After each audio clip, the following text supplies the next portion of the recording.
14வது நம்ம பார்க்க போறது பக்ட்ரிக்ஸ். இந்த யூனிவர்ஸ்ல வாழக்கூடிய எல்லா ஏலியன் ஸ்பீசிஸுமே பக் டைப் ஏலியன்ஸ் தான். அதாவது மொத்த யூனிவர்ஸுமே பக் டைப் ஏலியன்ஸால சூழப்பட்டிருக்கும். மனுஷங்க முதற்கொண்டு பக்ஸா தான் இங்க வாழ்ந்துகிட்டு இருக்காங்க அப்படிங்கிற மாதிரி சொல்லப்பட்டிருக்கு. இதுக்கு பக்ட்ரிக்ஸ்ங்கிற பேர் வர்றதுக்கும் ஒரு மிக முக்கியமான காரணமா இது வந்து சொல்லப்படுது. ஒரு நாள் வில்கேக்ஸ் என்ன செய்றாரு அப்படின்னு பாத்தீங்கன்னா, வில்கேக்ஸ் என்ற கடல் வண்டு என்ன செய்றாரு அப்படின்னு பாத்தீங்கன்னா, ஆஸ்மித் உருவாக்குன பக்ட்ரிக்ஸை வந்து திருடுறதுக்காக வந்திருப்பாரு. ஆஸ்மித் ரொம்பவே பயந்து போய் அந்த பக்ட்ரிக்ஸ் மட்டும் வில்கேக்ஸ் கையில கிடைச்சிச்சு அப்படின்னா மிகப்பெரிய ஆபத்து வரும் அப்படின்னு சொல்லி நினைச்சு மல்டிவர்சல் லெவல்ல ஒரு போர்ட்டலை உருவாக்கி அதுக்குள்ள பக்ட்ரிக்ஸை தூக்கி வீசிடுவாரு. அதாவது அது எங்க போகுது அப்படிங்கிறது ஆஸ்மித்து கூட தெரிஞ்சிருக்காது. ஜஸ்ட் அதை ஒரு போர்ட்டலை உருவாக்கி அதை தூக்கி வீசியிருப்பாரு.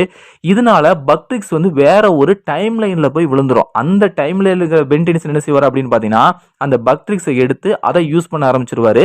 அப்ப அந்த யூனிவர்ஸ்ல ஆம்னிட்ரிக்ஸ் இல்லையா, அதுக்கு என்னாச்சு அப்படின்னு சொல்லி கேட்டீங்க அப்படின்னா, அந்த யூனிவர்ஸ்ல ஆம்னிட்ரிக்ஸ் இருந்துச்சு. அதாவது ஜைலின் என்ன செய்வாங்க அப்படின்னு பாத்தீங்கன்னா, அதை ஸ்பேஸ்ல கொண்டு போய்கிட்டு இருக்கும்போது வில்கேக்ஸ் வழி மறிச்சு ஜைலினை கொன்னுட்டு அந்த ஆம்னிட்ரிக்ஸை எடுத்துட்டு போயிருவார். ஆக மொத்தம் இந்த யூனிவர்ஸ்ல வந்து 2 விதமான ஆம்னிட்ரிக்ஸ் இருக்கு. ஒன்னு வந்து நார்மல் ஆம்னிட்ரிக்ஸ், இன்னொன்னு வந்து பக்ட்ரிக்ஸ். இந்த ரெண்டுக்கும் நடுவில் நடக்கிற யுத்தம் தான் மீதி கதையே. இந்த கதை இன்னும் முடிவடையல, ஆன் கோயிங்ல தான் இருக்குது. கூடிய சீக்கிரம் இதை பத்தியும் ஒரு எக்ஸ்பிளனேஷன் வீடியோவை நான் அப்லோட் பண்ண ட்ரை பண்றேன்.